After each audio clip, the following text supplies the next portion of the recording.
You know, there's a great story that my mentor tells about his life, about when his mentor would say to him, "Tell me about yourself." He would say things like, "I'm broke." Now, listen to those words: "I am broke." That was an attempt to describe his financial state. He would say, "I'm beat."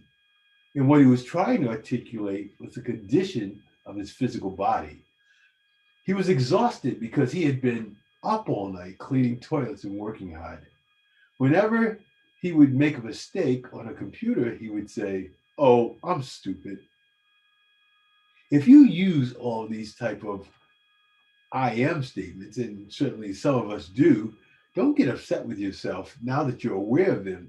Just learn to be gentle to yourself as you increase your awareness of the negative effect that these can have on you. The process of growth that we're all in, this experiment with life, is an exercise of awareness, not of judgment. He would say, "I'm so dumb" or "so stupid."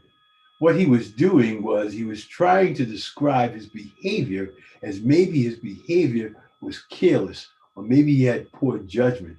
Rather than saying he had poor judgment, he would just simply say, "I'm stupid."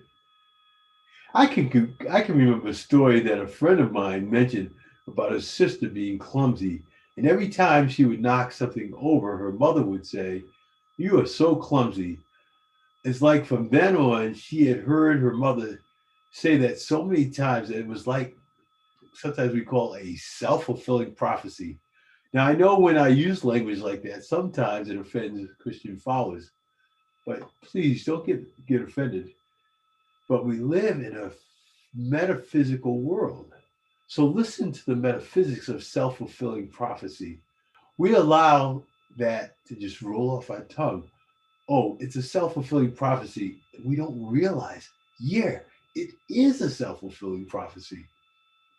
Or you'll hear people say, "I'm overwhelmed." And what they're really defining is a state of confusion, or a state where they lack clarity of their purpose. Our subconscious mind is really cunning, but this is dangerous to talk when we claim an "I am" statement. When we think of, for me, the origin or the history of the power of our "I amness" goes back to the time of Jesus, when Jesus had the Pharisees and the Sadducees. The religious leaders hated him, right? And they were always trying to trap him. Anytime that they would try to trap him or catch him, he was able to turn the table and show them their hypocrisy.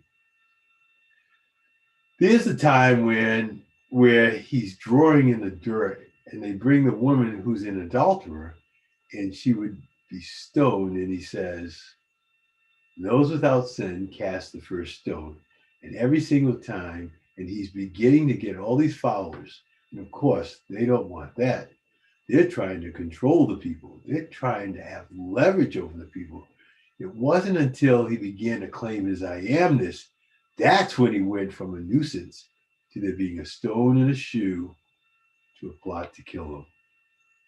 That's it. As soon as he claims his "I amness," as soon as he claims who he truly is, the Son of God, the way, the truth, the light, as soon as he claims that "I amness" and then tells the people that all that he's doing, they can do, he begins to tell the people to seek the kingdom within them, that there's an "I amness" to them, that they too are connected, and that they too have a dominion, and that they too have dominion over all things. This is their birthright too. That there is no need for these kind of religious leaders in this religious structure. It is from that moment on, now they go, and it's that sort of Judas effect, right? Now they're going to go ahead and they plot to kill him because these two words, "I am," are like the most powerful words that you could ever speak. They are creative words, they are defining words.